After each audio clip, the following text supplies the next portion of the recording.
राधे दोस्तों, हर हर महादेव। आज मैं आप लोगों के लिए बहुत ही प्यारा सा भोले बाबा का भजन लेकर आई हूँ। सावन स्पेशल शिव चर्चा गीत शिव गुरु का भजन सुनिएगा। बहुत ही प्यारा भजन है। वीडियो अच्छे लगे तो 10 शेयर कीजिएगा। धन्यवाद। जलवा चढ़ेला सावनवा में भोले बाबा के चरणवा में। जलवा चढ़ेला सावनवा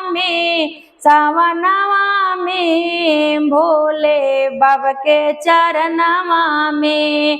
भोले बाबा के चरणवा में जे केहू भोला के श्रद्धा से पूजी, जे केहू भोला के श्रद्धा से पूजी, श्रद्धा से पूजी हो भक्ति से पूजी, श्रद्धा से पूजी हो भक्ति से पूजी। झोली भरी है सावनवा में, झोली भरी है सावनवा में, सावनवा में जलवा चढ़ेला चरणवा में। झोली भरी है सावनवा में, सावनवा में भोला झोली भरी है सावनवा में। भोले बाबा के मंदिर में भीड़ बड़ी भारी, भोले बाबा के मंदिर में भीड़ बड़ी भारी। केहू बेलपत्री से पूजे, केहू धतूरा के बारी, केहू बेलपत्री से पूजे, केहू धतूरा की बारी। जलवा चढ़ाइल गरिलावा से भोले बाबा के चरणवा में। जलवा चढ़ावे गरिलावा से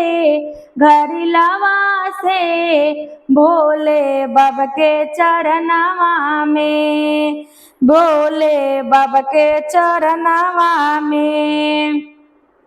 केहू भोले बाबा जी के चंदन लगावे, केहू भोले बाबा जी के चंदन लगावे। केहू भोला के भोगवा लगावे, केहू भोला के भोगवा लगावे। भस्मी लगावे बदनवा में भोले बाबा के चरणवा में। भस्मी लगावे बदनवा में भोले बाबा के चरणवा में। जलवा चढ़ेला सावनवा में भोले बाबा के चरणवा में, भोले बाबा के चरणवा में।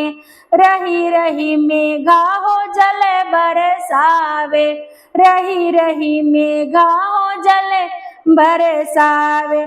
मधुरा मुरलिया कान्हा के बाज, रही रही भोला हो जल बरसावे। मधुरा मुरलिया कान्हा के बाज। केहू लिनबा भजनवा में भोले बाबा के चरणवा में। केहू लिनबा भजनवा में भोले बाबा के चरणवा में। जलवा चढ़ेला सावनवा में भोले बाबा के चरणवा में, भोले बाबा के चरणवा में। हर हर महादेव।